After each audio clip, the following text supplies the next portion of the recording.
आज समाजात योग्य नेतृत्वाच्या अभावामुळे सामाजिक, आर्थिक, सांस्कृतिक, राजकीय क्षेत्रातील ज्वलंत समस्या मोठ्या प्रमाणात वाढलेल्या आहेत. समूह शक्तीचे महत्त्व लक्षात न घेतल्याने समाज दिशाहीन होत चालला आहे. संघटना मजबूत दिसून येत नाहीत. त्यामुळे सरकारवर उचित दबाव पडत नसल्याने संविधान विरोधी मनमानी कारभाराने लोकशाही धोक्यात आलेली आहे. संघटन मजबूत करून समाजातील विषमता दूर करण्यासाठी, शासनाला बाध्य करण्यासाठी समाजातील युवा शक्तीने पुढाकार घेतला पाहिजे. शाहू फुले आंबेडकरांच्या सामाजिक विचारांनीच अत्याचाराविरुद्ध संघर्ष करणारी युवा नेतृत्व तयार होऊ शकतात, असे प्रतिपादन लोक स्वातंत्र्य पत्रकार महासंघ या समाजाभिमुख राष्ट्रीय संघटनेचे संस्थापक राष्ट्रीय अध्यक्ष संजय एम देशमुख यांनी केले. राजमाता जिजाऊ बहुउद्देशीय संस्था पूर्णानगर व लोक स्वातंत्र्य पत्रकार महासंघ शाखा अमरावती यांच्या संयुक्त विद्यमाने पोहरा पूर्णा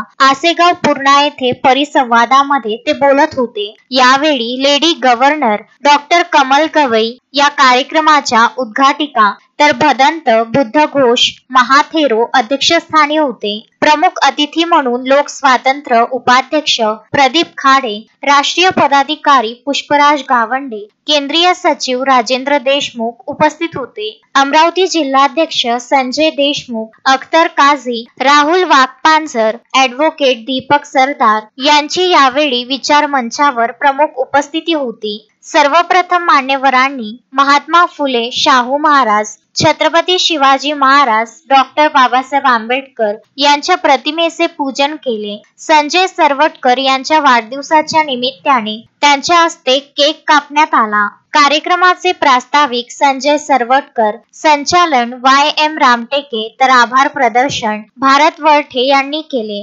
कार्यक्रमाला लोक स्वातंत्र्य पत्रकार महासंघ, चांदूर बाजार शाखा, धामणगाव रेल्वे, अचलपूर तसेच जिल्ह्यातून अनेक पदाधिकारी उपस्थित होते. मोहम्मद फारूक, विदर्भ न्यूज, खामगाव.